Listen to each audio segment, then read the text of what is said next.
We're talking about a lot of energy in Boulder and a lot of work about to get underway. Yeah, the energy is palpable here. In fact, the introductory press conference was standing room only. He even made a joke to me about how it was just standing room only and how it's going to get even more as the winds roll in. And he did promise that those winds will roll in.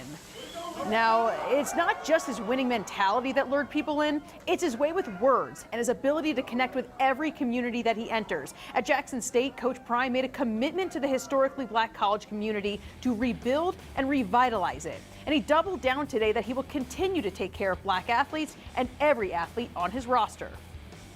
The thing that alarms me the most is just because I'm leaving Jackson, they think that I'm leaving African Americans. I don't know if you noticed or not, but I'm black.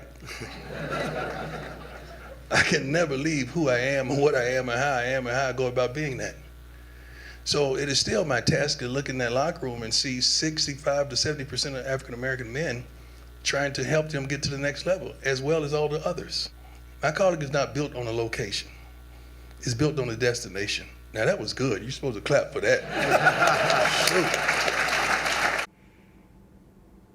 Coach Prime said he'll bring a lot of that Jackson State feel over here. You'll see it pregame, you'll see it with the energy that they bring, and you'll see it with his own son, quarterback Deion Sanders. And in fact, he announced today that he would be the starting quarterback. Now, he did say he'll have to earn it, but I believe that was a bit more tongue-in-cheek than anything else, Tom and Kim. That's one of the things I want to ask you about, because obviously when you're talking about the transfer portal and many players flowing into the program theoretically with Deion Sanders, coaches flowing into the program, that also means some people in the program may be flowing out. I imagine there's quite a sense of excitement, but also apprehension as far as this turnover.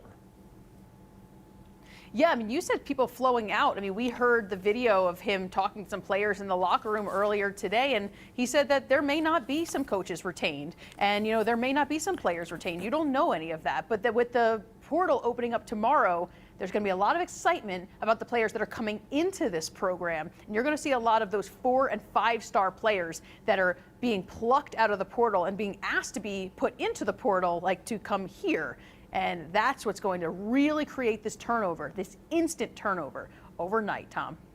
And then hopefully an instant turn in the wins and losses. And Coach Prime addressed and Rick George addressed the fact that, you know what, we're not going to be a stadium, a beautiful stadium in a lovely setting where all the fans from the other team show up. Well, yeah, Kim, I mean, the thing that kept me coming back every Saturday was this lovely stadium and the lovely weather.